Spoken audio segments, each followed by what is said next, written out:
Dalam hitungan detik nih gengs, kemudian si boneka itu mencekiknya dan mencabik-cabik bagian dada lo sehingga si kemejanya berlumuran darah.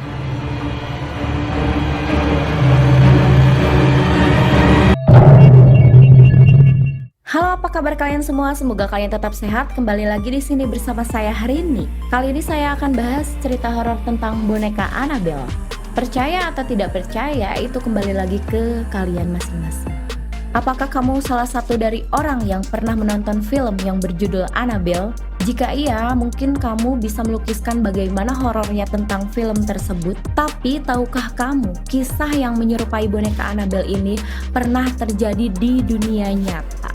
Bahkan kisahnya disebut lebih mengerikan daripada filmnya. Di dunia nyata, ternyata penampilannya boneka Annabelle ini tidak begitu menyeramkan seperti di filmnya. Ia hanyalah boneka kecil dengan mimik senyum tipis, rambut merah lurus, matanya bulat dengan hidung segitiga. Tidak terlihat menyeramkan sama sekali, bahkan lucu mungkin kalau dibandingkan dengan boneka-boneka yang dibuat pada zaman itu. Tapi tunggu dulu, kalian harus tahu apa yang bersemayam di dalam boneka itu. Itu bikin semua orang merinding. Belakangan ini boneka Annabelle kembali diperbincangkan karena boneka itu dikabarkan melarikan diri dari tempat penyimpanannya, yaitu di Warren Occult Museum, Connecticut, Amerika Serikat. Namun kabar itu buru-buru saja dibantah oleh penanggung jawab boneka Annabelle itu.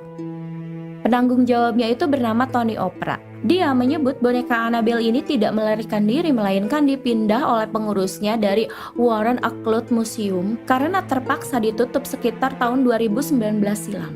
Sementara itu, Annabelle sendiri merupakan sebuah boneka berkarakter Raggedy Ann yang dibeli oleh seorang ibu pada tahun 1970 dari toko mainan. Boneka itu dibelinya sebagai hadiah ulang tahun untuk putrinya yang bernama Donna. Donna yang pada saat itu adalah seorang mahasiswi yang sedang berusaha menyelesaikan studi perkuliahannya di bidang keperawatan. Semasa studinya, dia tinggal di apartemen kecil dengan seorang sahabatnya yang bernama Angie. Temannya Angie yang juga merupakan seorang perawat. Donna sangat senang ketika dihadiahi oleh ibunya sebuah boneka Raggedy Ann. Meski begitu, Donna dan teman sekamarnya yang bernama Angie selalu memperlihatkan ada sesuatu yang sangat aneh dan menyeramkan di dalam boneka itu. Boneka itu sering terlihat bergerak-gerak sendiri dan gerakannya relatif tidak mencolok. Pada awalnya boneka ini bergerak hanya berubah posisi sedikit saja. Seiring berjalannya waktu, gerakan yang ditimbulkan semakin menyeramkan. Beberapa kali, Donna dan Angie sering memergoki boneka ini selalu berpindah ruangan. Kadang-kadang boneka itu ditemukannya bersila di sofa dengan tangan berlipat. Di lain waktu, boneka itu ditemukan berdiri tegak di atas dua kakinya, kemudian bersandar di kursi ruang makan. Sekitar sebulan setelah memergoki kejadian aneh itu, Donna dan Angie menemukan sebuah pesan dari secari kertas sebuah permen. Tulisan itu ditulis menggunakan pensil dengan kalimat "tolong kami" dan "bantulau". Tulisan tangan itu sepertinya milik seorang anak kecil. Lantas Donna bertanya-tanya dari mana asalnya kertas beserta tulisan itu. Bagian yang menyeramkan dari kata-kata itu bukanlah pesannya, tetapi cara penulisannya. Pada saat itu, Donna tidak pernah menyimpan kertas permen yang digunakan untuk menulis catatan, baik di rumah maupun di apartemennya. Suatu malam, si Donna pulang dan telah melihat boneka itu berpindah lagi. Kali ini, boneka itu berpindah dari suatu tempat ke tempat tidur Donna. Donna yang berada di atas tempat tidurnya merasakan kalau boneka ini bergerak-gerak. Boneka itu bergerak perlahan-lahan naik ke atas tempat tidur dan tidak sengaja menyenggol bagian punggungnya. Dengan sedikit keberanian, kemudian si Donna melihat ke arah boneka itu dan menemukan tetesan warna merah seperti darah di punggung, tangan, dan dadanya. Dengan kejadian ini nih membuat si Donna dan si Angie tidak tahan lagi. Mereka lalu tidak tinggal diam nih dan segera memanggil ahli demonologi untuk membantu mereka mengatasi boneka tersebut. Demonologi ini adalah seorang paranormal atau ahli yang mempelajari dunia lain yang berhubungan dengan setan atau jin. Di sini si Donna dan si Angie kemudian mendatangi si demonologi itu atau paranormal itu ya, yang mampu berbicara atau memanggil arwah untuk mengatasi ketakutan mereka. Nah, si paranormal ini nih kemudian berbicara dengan si boneka tersebut, yang ternyata menurut ahli demonologi ini, ternyata si boneka itu dirasuki oleh arwah yang bernama Annabelle Higgins.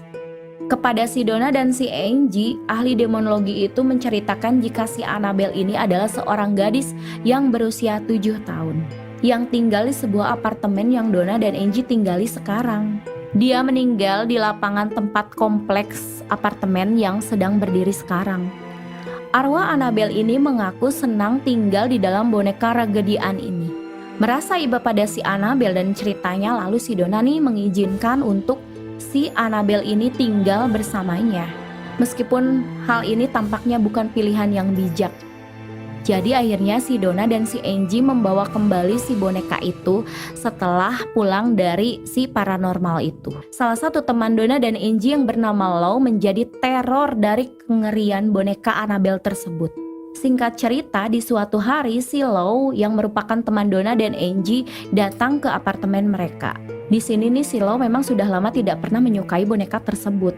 Karena si Lou dan si Donna nih dari dulu memang sudah berteman akrab banget ya. Jadi mungkin dia udah tahu si boneka tersebut. Jadi si Lou ini pacarnya si Angie dan sering datang ya ke apartemennya si Donna ini sejak lama. Karena si Lou sudah mempunyai firasat yang nggak enak nih, nggak baik tentang boneka ini, akhirnya si Lou memperingatkan si Donna harus segera buru-buru menyingkirkan si boneka tersebut. Karena saking si Donna terlalu sayangnya sama boneka tersebut, jadi si Donna tuh nggak ngegubris permintaan si Lou ini.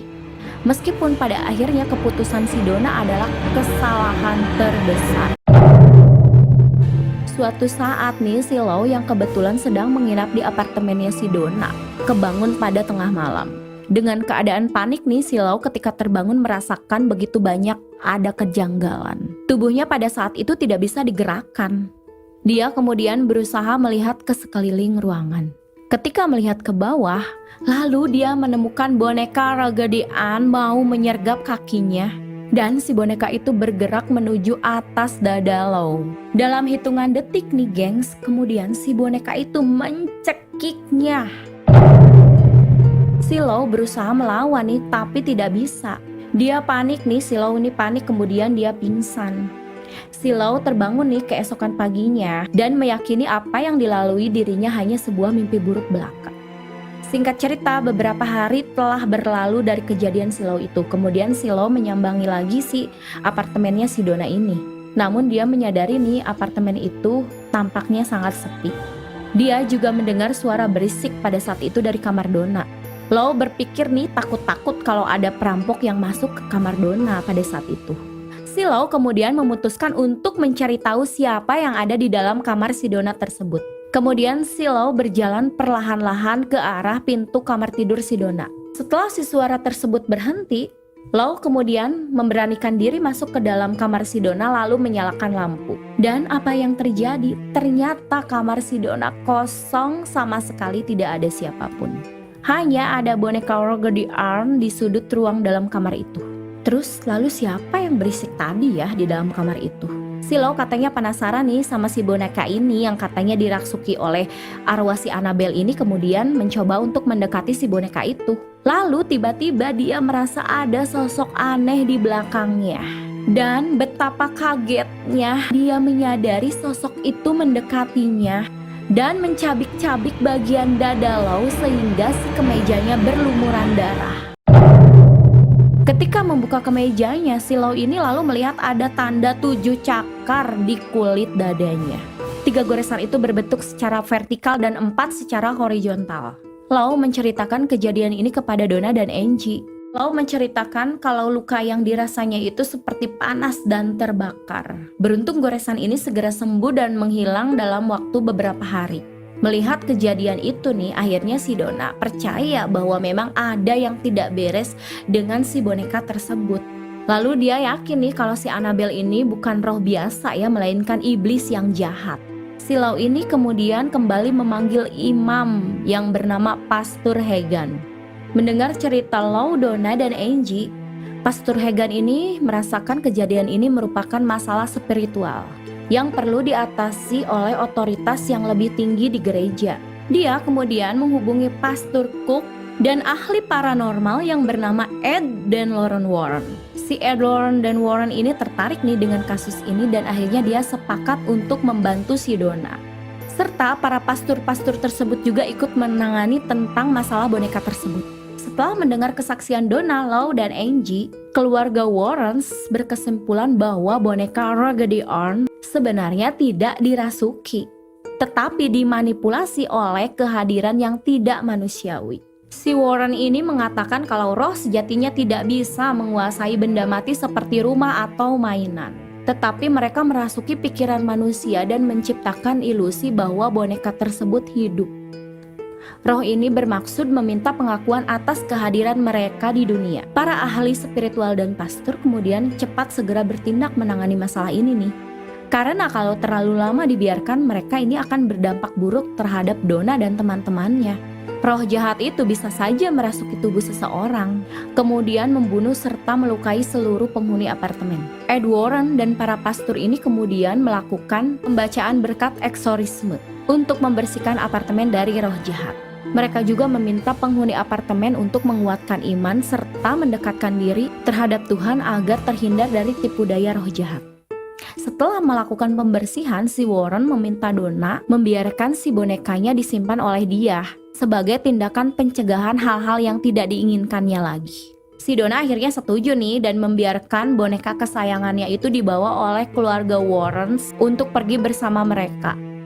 Lalu akhirnya kabar terbaru nih, si boneka itu disimpan oleh keluarga Ed Lauren dan Warrens di Oakland Museum, Connecticut, Amerika Serikat. Cerita kisah ini kemudian menginspirasi para sineas untuk menjadikannya sebuah film. Adapun film-film yang terinspirasi dari kisah Annabelle ini antara lain adalah Annabelle 2014, Annabelle Creation 2017, dan Annabelle Comes to Home 2019. So, jadi gimana nih gengs menurut kalian? Apakah kalian percaya? Atau kisah itu cuman karangan seseorang yang kemudian menyebar? Percaya atau tidak, balik lagi ke kalian itu. Saya Rini Santika pamit undur diri, salam buat keluarga.